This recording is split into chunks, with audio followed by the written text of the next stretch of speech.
Who I'm more jealous of, Bob. I don't know if I'm jealous of, I want your life with Kimberly or I want to kill Kimberly and have a life with you. In any rate, it's also your bicycle pictures in Hawaii. Look, it's outdoor bike day, Bob, and I want to ride bikes with you in Hawaii and talk to Mazie Hirono with you like you did for your show this week, which will drop. Is it today? The Senator Hirono? Yes, today. Absolutely. With the great senator from Hawaii. I can't wait. For y'all to hear it. Okay. Yeah, I can't. She's got a brand new book out. It's called Heart of Fire. It's about her whole immigrant story, going from Japan to Hawaii and being raised by a single mom in Honolulu, and then eventually making it all the way to Georgetown University and eventually the United States Senate. It's a fascinating story, and of course, she's been inspirational those last 4 or 5 years. She knows how to call some. That is such bull. I can hardly stand it. Yeah. There you go. Yeah. That's right. But you spoke Hawaiian to each other. Was it like that Nicolas Cage movie where you just went laka laka laka laka haliwaka laka to each other? Oh, that's exactly. We said. You know what a Nicolas Cage movie? God. Yes. Yeah. Remember that? What movie am I thinking of where he goes, is it kapa'a or kapa'a? How many A's are in it? Yeah, there are lots of A's in that word. Yeah, it was fun, and she's extraordinarily open about her upbringing, and it's a remarkable story and a perfect immigrant story. I mean, one of the things we talked about a lot is the notion of Hawaii, her home state, as being kind of an example of how the melting pot ideal can actually work. I was blown away by the multiculturalism in Hawaii and how everyone's cool with it. It's fine. It works. We can do that here on the mainland too. We just need to look to Hawaii a little bit more and listen to Mazie Hirono when she's talking, because she has a lot of incredible wisdom. I'll be listening. I never miss the show. I never miss your show, Bob. So exciting. My first U.S. senator. Listen, I've got Bob Cesca's interview show today and the State of the Union. Oh my God. Okay. There you go. And you cannot watch the State of the Union until you've listened to my show. That's the rule. And if you listen to the State of the Union before listening to my show, you're banned from ever listening to my show again. All right. Thank you, Bob. I like when you play bad cop. Okay, I don't know why. I love artificially banning people from my show. That's one of my favorite things in the world. Yes, you're banned from listening. You're no longer allowed to listen. Joe Rogan would do that. God save us from COVIDiots. Oh, my God. He has how many zillions of listeners just in the demographic we need to get vaccinated? Yeah. Him going, oh, yeah, I believe in vaccination. Oh, you should get back. Oh, but not if you're young. I'm like, what? Huh?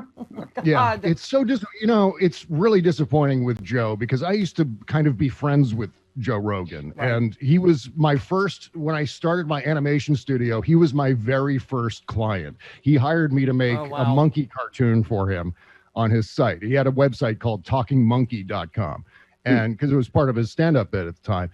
And so I made a cartoon monkey for him, and then we just kind of became friends, and he was kind of a consultant and advisor. He was sort of like my consigliere when I do a new cartoon. So, do you think this is funny, Joe? And he'd go, oh, yeah, that's great. It's great. And so now, since then, I don't know what's going on. Yeah. Because slowly it seems like, and we've seen this kind of with a few other people, Bill Maher. Bill Maher.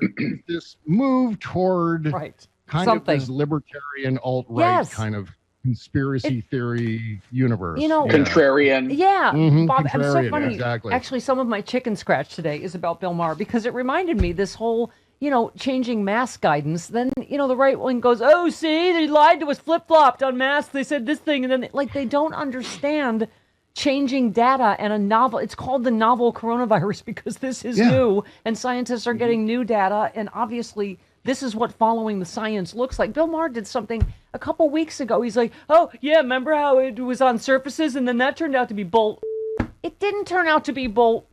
It's that it is less likely. You could still get it from surfaces. It is less likely than they. It's just. What else did he say? Oh, they used all these pictures of people on the beach. It's clustered together as a bad thing. Now it turns out it's the best place you could be. Vitamin D, sunshine. I'm like, not clustered together without masks and unvaccinated. It's like it's ludicrous. The evolving science in this is the very reason why we should continue to be careful about this. I'm sure Dr. Redliner would agree with that. I mean, it's with Joe Rogan, for example, talking about how, well, my kids got both of my kids got COVID. So Joe Rogan's on his show bragging about how both of his children got because COVID. They're fine. Said, well, yeah, it's not bad. It wasn't a bad case. Right. But you know what? We don't know. This is a novel virus. We don't know what's going to happen in the long run, even if you have no symptoms or if you're symptomatic. And Bob, the other thing is Dr. Fauci said the kids are carriers. That's the part of it. Right. That's why hopefully we get approval and get kids vaccinated too, because they carry it. And that's the other thing. Right. You can carry it to someone else that could die. And also the B117 is affecting children much more seriously. So it's the mutation is anyway. Go ahead. Sorry. Well, yeah, I mean, it's, of course, this whole notion that if you do enough burpees, too, you're going to be immune from getting the virus. I mean, just ask Chris Lavoie. It doesn't matter how much exercise you do. My anti-vaxxer it's friend, still possible Bob, to get it, right? I told her this is why it becomes emotional for me, because I get angry thinking about it, because I remember before I decided to make the emergency trip to see my mother, she said, you're not going to get it. And she's psychic, and so she was like, you're not going to get it. Which, of course, not just turned out. But I said to her at the time, before I got it, Bob, I said, don't say that to people. That's dangerous. Yeah. And she said, with your immune system, you won't get it. And I said, I mean, look at us. All of us on the show are like in the top whatever percent of people that are eat well, exercise, have great immune systems. Yeah. I mean, there's it's triathletes. Like competition is who's more fanatical. Yeah, we're all very fanatical about this. But you know what I'm saying? It's maybe you're at the top of that heap, but it's such a stupid thing to say to people. Like, oh, your immune system, you'll be fine. It's like, you get what this is, and it's a highly infectious airborne virus that is spread symptomatically, and now even more infectious through the variants. Bro wisdom and bro science is going to kill us all. Yep. That's what I think. Molly, and I think Joe Rogan is doing a fine job of spreading the bro wisdom. He's the king of bro science. I mean, Molly Young Fast tweeted, the people who watch Joe Rogan's show are the people we Molly Young Fast. Molly, pardon me. How do you say it? Jong? It's like, yes. We're all fit by going out and yogging outside. Okay, listen, I'm trying to get the thought to you, Bob. She said the people who watch Joe Rogan's show are the people we desperately need to vaccinate in order to speed up the end of the pandemic. Joe isn't just endangering their lives, he's endangering the rest of us too. That's the problem.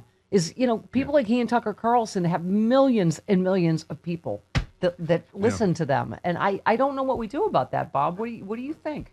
Yeah, well, it's the problem that we face right now, where there are these giant pockets of kind of cult-like listeners who gather around people like Tucker Carlson and Joe Rogan and will believe everything they say unquestioningly, and then we're faced with that when we go out and interact with our family or our friends and things and we see them not wearing masks or not doing the responsible thing, and we go, why, oh, why? Well, there it is. They're being told by media gatekeepers what to do and what not to do.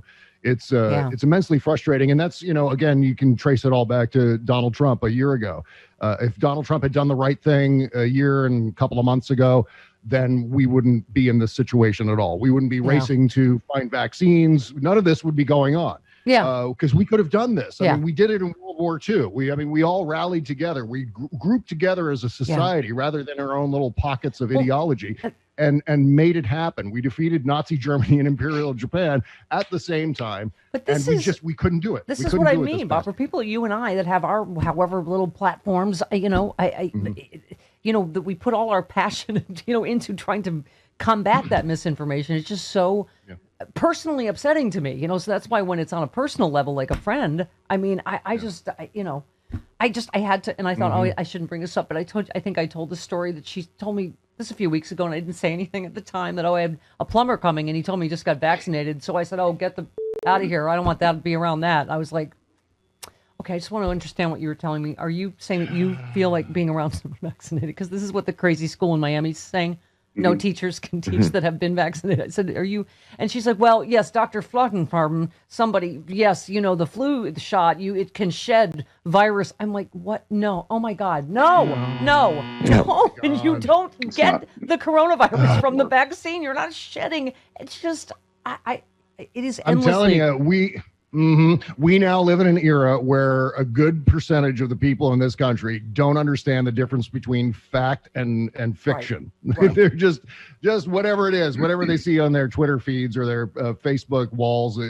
That goes. That's the thing, and it's going to manifest all kinds of horrible things. As you said, it's one thing to decide F it, no more masks outdoors. It's a whole new level of recklessness to instruct his viewers to openly harass anyone doing it, especially with children in the mix. Tucker is cynically pandering to suckers because he'll say anything for a ratings point. Fox News endangering its own viewers for ratings and profit. Not to mention, as our friend Frank Leguzzi said, Bob, it's illegal in many states to call the police. It should be in every state to call the police with a fake report of child abuse.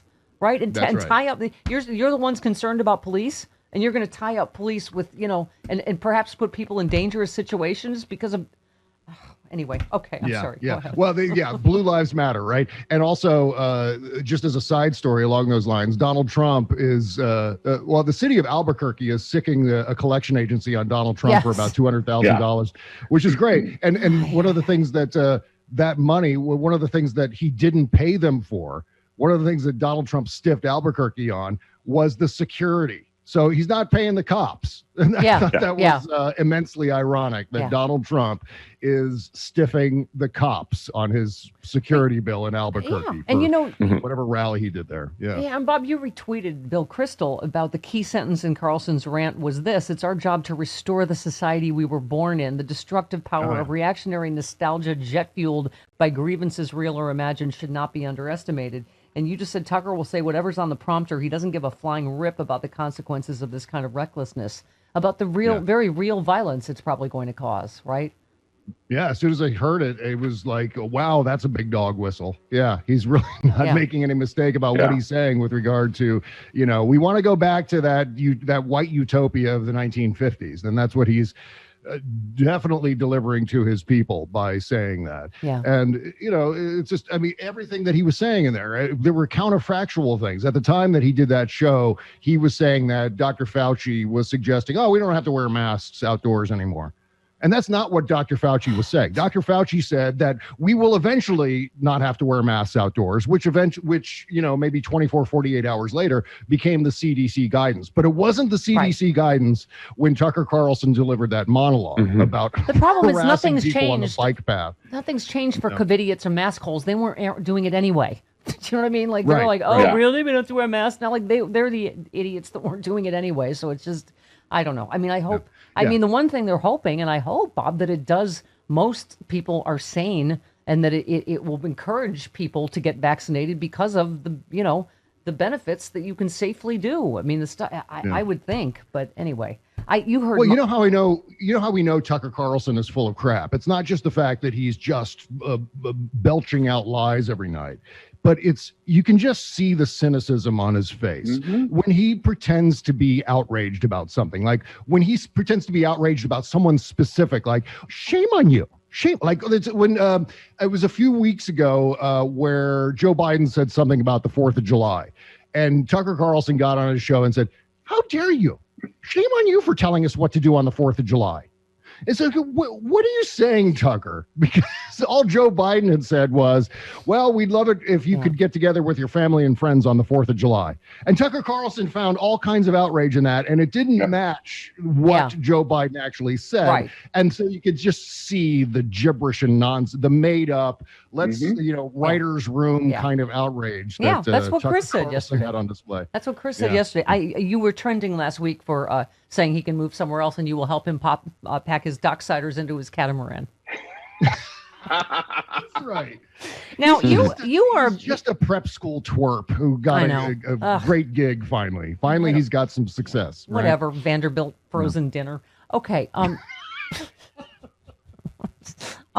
So you are a liberal helper like I am. I don't know if you heard my idea yesterday. If you were a fan of Mutual of Omaha's or Wild Kingdom, I don't understand why I can't. We just can't. I will wait in the safety of the helicopter and send one of my gyms yeah. here into to tranquilize. Well, it'll be a vaccine dart, outside evangelical churches or wherever.